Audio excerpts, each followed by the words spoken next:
Para mí hablar de estos temas tiene una connotación más personal que política o de políticas públicas. Yo creo que las sociedades se engrandecen cuando tienen apertura, cuando tienen afecto y cuando tienen un sentido de oportunidad para la migración. Y así se ha construido esta nación. Nunca se nos ha enseñado en los colegios el poder de la migración. Nuestro país debería saber mucho más de lo que han sido los migrantes en nuestra historia.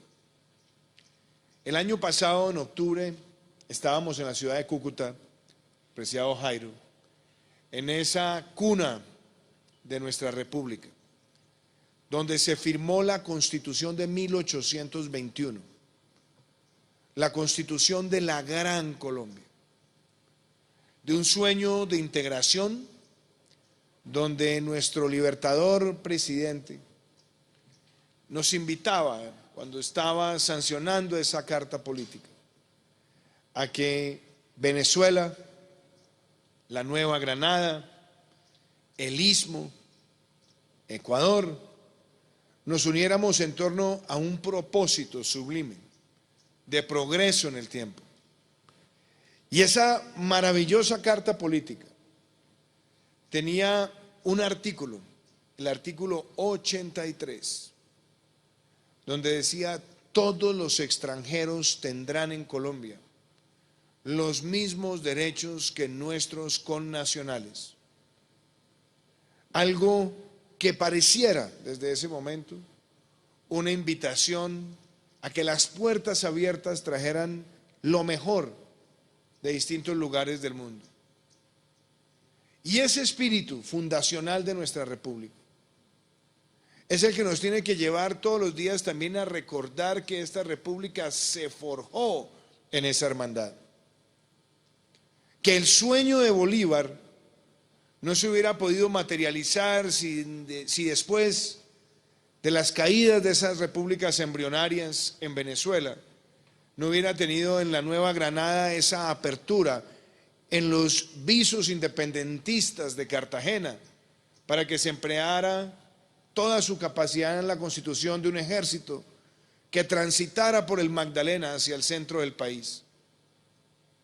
Y que también fue después, en 1819, cuando el Libertador se reúne con José Antonio Páez y le plantea ese reto de derrotar a Barreiro por sorpresa en el pantano de Vargas, y que eso implicaba cruzar el páramo de Pisba, enfrentar la inclemencia de la naturaleza, pero era la oportunidad única en ese momento de asestar ese golpe final que nos permitiera nacer como repúblicas.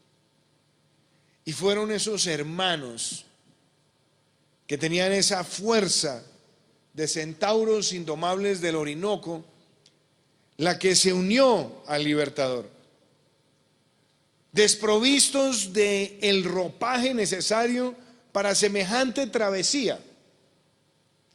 Y muchos de ellos perecieron en el intento, pero tenían esa llama ardiente en su corazón de la integración, que fue la que les permitió llegar a Boyacá y en ese mes de agosto de 1819 darle cabida a esa independencia y empezar ese sueño que se materializaría en 1821 con esa primera constitución.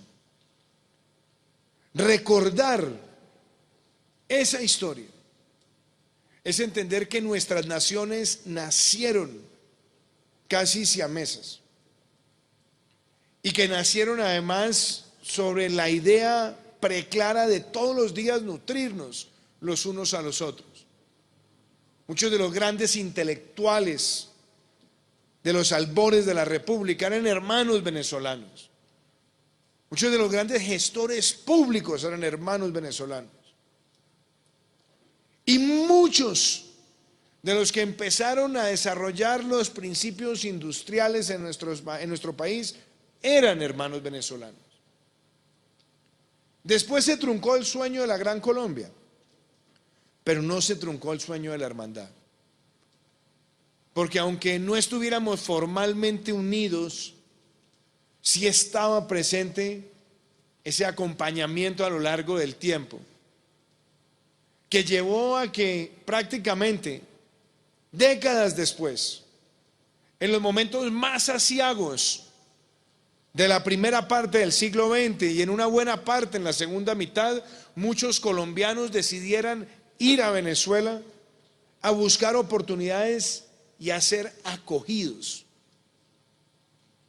Y fueron millones de compatriotas que llegaron a territorio venezolano y allá recibieron amor, aprecio, oportunidades, visibilidad. Uno de esos colombianos era un tío mío, hermano de mi abuela Estela Tono, que llegó a Venezuela en momentos de mucha dificultad en Colombia y construyó su proyecto de vida.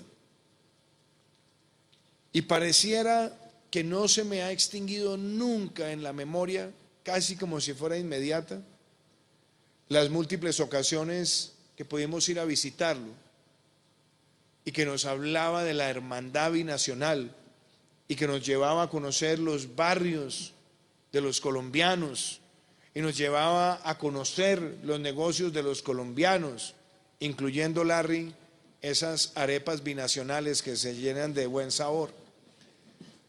Nos llevaba a los espacios de la historia, a San Mateo.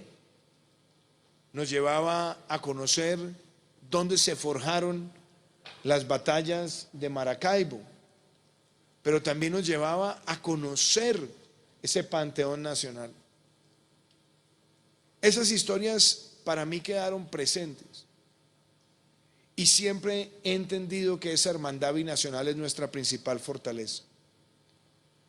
Pero recuerdo también como si fuera hoy, cuando en el año 2000, de manera súbita, llegó a la casa de mi abuela el tío Toño con sus maletas, diciendo: me regreso a Colombia.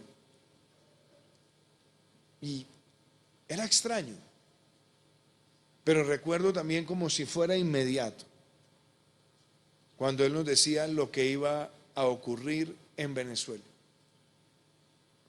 Decía: estoy viendo caminar unos peligrosos pasos de autoritarismo y el embrujo de las propuestas facilistas va a llevar a esa nación a la ruina, a la destrucción institucional. Muchos pensamos que el tío Toño exageraba. El tío Toño murió pocos años después, en su casa, pero también con ese dolor de haber partido de esa tierra que lo había acogido. Y con el pasar del tiempo nos dimos cuenta que el tío Toño nunca exageró, que esa cabalgata de autoritarismo, de populismo y de polarización que busca fracturar a la sociedad, detonó la mayor pérdida de riqueza que se haya visto en un país de América Latina. Llevó a que las instituciones quedaran totalmente cooptadas, porque ese método populista, al cual he referido en muchas ocasiones a ese maravilloso libro de Moisés Naim, que habla de esas tres peligrosas P's del populismo, la posverdad y la polarización, llevaron a que el aniquilamiento de la iniciativa privada, el sometimiento de la prensa, el doblegar a las instituciones judiciales, al Congreso, terminó erosionando a tal nivel el capital acumulado de décadas que trajo la mayor crisis migratoria que haya conocido este continente. Y es en esos momentos donde, viendo una situación tan aberrante, tan peligrosa, Colombia sabiendo las limitaciones de recursos y los problemas que nosotros mismos enfrentamos. Muchos envejecieron mal. Dijimos, no tenemos que ser un país rico, no tenemos que ser el país más pudiente para mirar a estos hermanos y hermanas que cruzan la frontera con los huesos llenos de frío, los estómagos vacíos, muchos niños inclusive sin tener la certidumbre de su nacionalidad.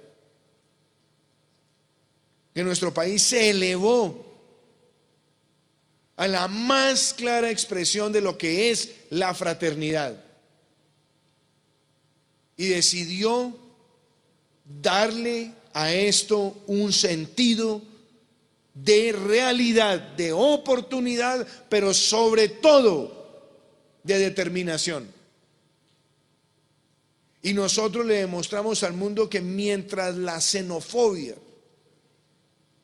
parece en muchos lugares del mundo reinar cuando se habla de migración, o la indiferencia, nosotros respondimos con un estatuto de protección temporal que hoy acoge a 1.8 millones de hermanos y hermanas venezolanas en nuestro territorio.